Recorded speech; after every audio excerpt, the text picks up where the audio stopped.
Hi guys, welcome to Monitoring and Evaluation Made Simple. I'm your host, Coach Alexander. I'm so glad that you've joined me today because we're going to be looking at a topic called Understanding Smart Indicators in Monitoring and Evaluation. So you see guys, you may be familiar with this, but not many people quite understand it. They can define what SMART is, but they may not be able to fully understand it, fully explain it, and that's why we're doing this presentation today.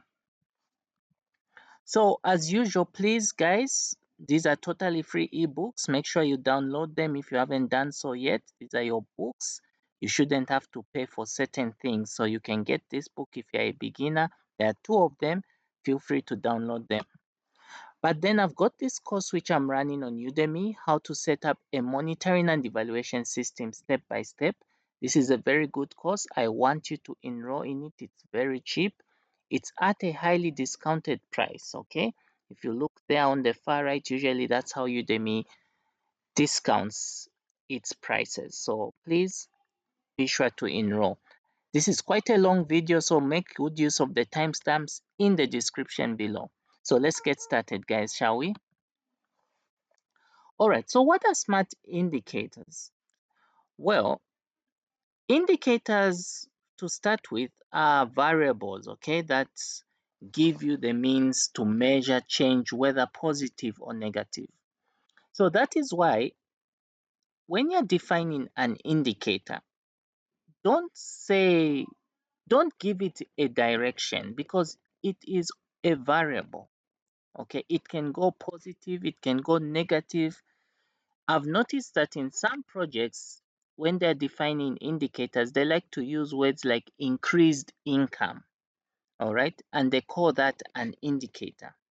That is not an indicator because you've already given it a direction. You've already said it's going to increase, but an indicator should be defined in such a way that it's a variable, it varies. So now, coming back to the word smart, we all know what it means. Go on the internet, read many of the books that are out there. You're going to find that it's really the same. It means specific, measurable, attainable, relevant, and time bound. But perhaps there's something I need to also mention. It's on this word, the ara. Sometimes you're going to find that instead of relevant being put there, and I think I'm guilty of this as well. You might see in my videos, I may have put something else. But instead of putting relevant, sometimes you'll find realistic. So it really depends. Sometimes people define that era differently, but it's usually best to use relevant. And I'll tell you why. Because if something is realistic, then it is attainable. Okay, so if you use the word realistic,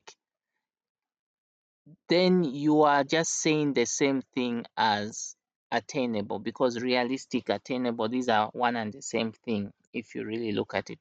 So it's usually good to use relevant. Okay, so now to start with, when we say specific, we are talking about a goal that clearly outlines what it is you want to do. Okay, it needs to be something. When you look at it, you don't have any question marks. When you look at an indicator, it doesn't leave you with question marks. So if you are going to say increased income, okay, let's say you have a project, it's been implemented in a certain country or a certain community. So when you say you want income to increase, it shouldn't just be like that. You can't just say income and it ends there, but you have to be specific. Is it annual income? Is it monthly income? Is it income in United States dollars? Is it income in yen? All right. Is it income in the community? Is it income for females and males? You need to be specific. By doing that, you find that actually, even when it comes to collecting this data, you won't be left with any question marks. So you need to be specific from the word go. You may have seen that in this definition, I have used things like measuring progress. It's just so that you can fully understand what I'm talking about. Okay. So also maybe just to clarify, how many, how much, how do I know if I have reached my goal? What is my indicator of progress? So that is what it's actually talking about, the specific. So don't leave things hanging. Zero in on what exactly this indicator is measuring. So I like this issue of measurable because oftentimes you find that we tend to be so ambitious, yet we forget that how are we going to actually collect this information? I've seen this in some projects. Let's talk about climate change. All right. I know we are so passionate about climate change. I'm passionate about it. Actually, if I see trees being cut down for no reason at all, I get upset. And even if there is a reason, it has to be a good reason. If someone is cutting trees, those trees should be replaced. Okay, because our world is getting destroyed due to climate change. But now here's something which is usually difficult to measure. It's climate change itself, you know, because it's a very big indicator. Okay, it's like you're implementing a climate change project, you have activities that you're doing, but how do you measure whether those activities are impacting positively to the climate change of that country? Because mind you, one country's pollution, even if your country is doing so well, or even if your community is doing the right things, a country's mismanagement of their resources leading to pollution can actually affect yours. So how do you actually quantify climate change? And of course, experts can do it. They have the measurements, they have the equipment, but at our level as project implementers, we don't have that capacity to. So in such a case, we are just forced to either just write a good report or maybe rely on data which we haven't collected, but which is sitting somewhere because the experts have been good. So it's very difficult. Those are the kind of things which can be challenging. But maybe let's tone down a bit and look at the things that are measurable. Let's say you want to empower a community. All right, you want women to be more empowered. What is empowerment? Empowerment is more money in their pockets. So it's quite easy to measure how much income they're earning. Okay, it's also easy to measure because empowerment is also about skills, having the knowledge and skills to do something to better your life. Empowerment is having more assets. So you can see that these are things you can actually get your hands on and measure. So in this, if you notice, this is a short paragraph, but it has so much meaning. How will you know it meets the expectations? That's the question, and defines the objectives. Okay, so in terms of quantity, how do you know that indeed this person is empowered? How do you know that indeed people are knowledgeable in a certain topic? So you have to think these things through, and perhaps you may need to define how you're actually going to collect this information. Knowledge levels. How do you measure knowledge levels? Okay. Sometimes that can be subjective, but there are ways to do it. So I'm sure you get the point by now. You have to make sure that these things are measurable.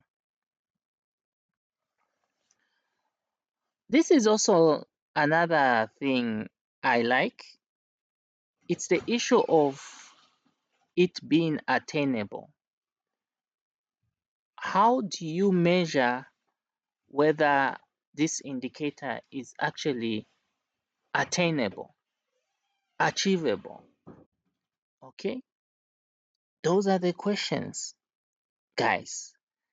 So, an indicator really, even when you phrase it, even when you construct it, you should get the sense that you are actually able to meet your targets.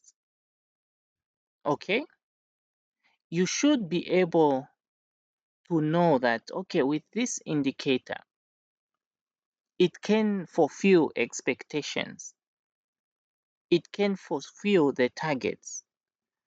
Because, take for instance, if you set a target for average income, okay, and you say that average income of farmers, and you set a target that it should increase by 15%, it is attainable, okay?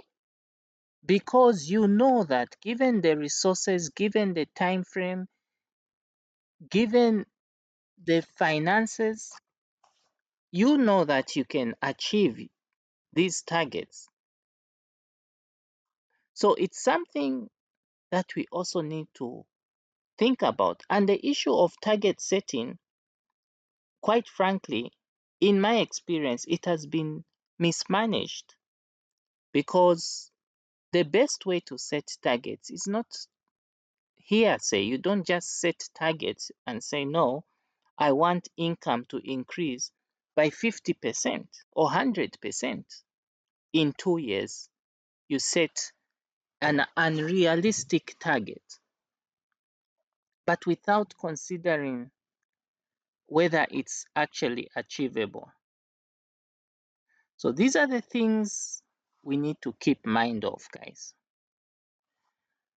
So, like I earlier mentioned beforehand, sometimes we tend to interchange that which is what ARA means. ARA could be relevant. Sometimes you find it means realistic.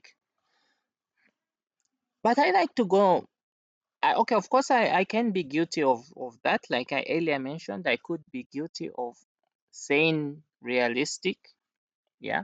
But it's really a relevant issue. For instance, when you have an indicator that is not answering anything, then why keep it? The thing about most of the projects we see around, sometimes they fall into the trap of having too much information they're collecting. And you discover that the more information you collect, sometimes the more difficult it is to interpret. So it's always good to make sure you choose the indicators that matter. Actually, when you're developing indicators, it's a process. You have to look at the theory of change, you have to look at the logic model, you have to brainstorm, list down all the indicators. It's a process. Actually, usually what I've seen, those processes sometimes are not really followed when it comes to selecting indicators. We just come up with indicators, but we don't really follow those processes. And hence the reason why you find that we are collecting so much data, which is not really speaking to anything.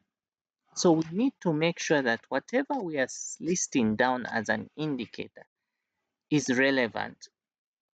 If it is women empowerment, you want the percentage of women, the percentage of women who are empowered to increase in 2 years.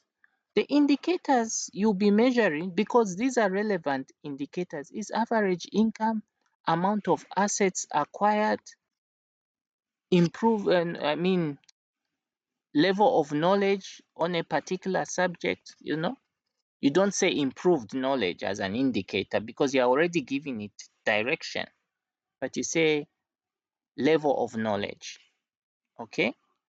Then when you have all these combinations, when you're getting all these signals, it's telling you that indeed so this woman has been empowered or she hasn't.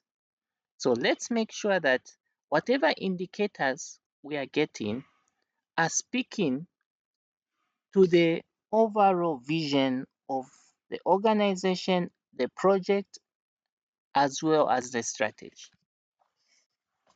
Then lastly, it's the issue of time bound. Okay. So what we really need to understand is these indicators we are listing should give us that ability to measure at a certain point in time. Okay. So you have indicators that will tell you that indeed monitoring and evaluation, collection of this information can be done quarterly, semi-annually, biannually. Okay. This helps a lot because at the end of the day, you want to be able to monitor the change. It should give you that ability to regularly monitor these things. So it's not only about that, but you see, it's really a combination of the other attributes we've considered in this presentation that makes an indicator look good. So that's all I have for today, guys. I sure hope you enjoyed this short presentation. So now one thing I want to tell you before I go away is that the word smart, this issue of smart, this is just more of a simplified way of simplified criteria on defining the ideal indicator. But I can tell you there are other important variables that help you come up with the ideal indicators. So I want us, one of these days, I'll come up with a presentation that will show you exactly how some of the other criteria that we need to pay attention to when selecting indicators. But for now, I think this is fine, and I think you get the point. I've been your host, Coach Alexander. Until we meet again, see you on the other side. Bye.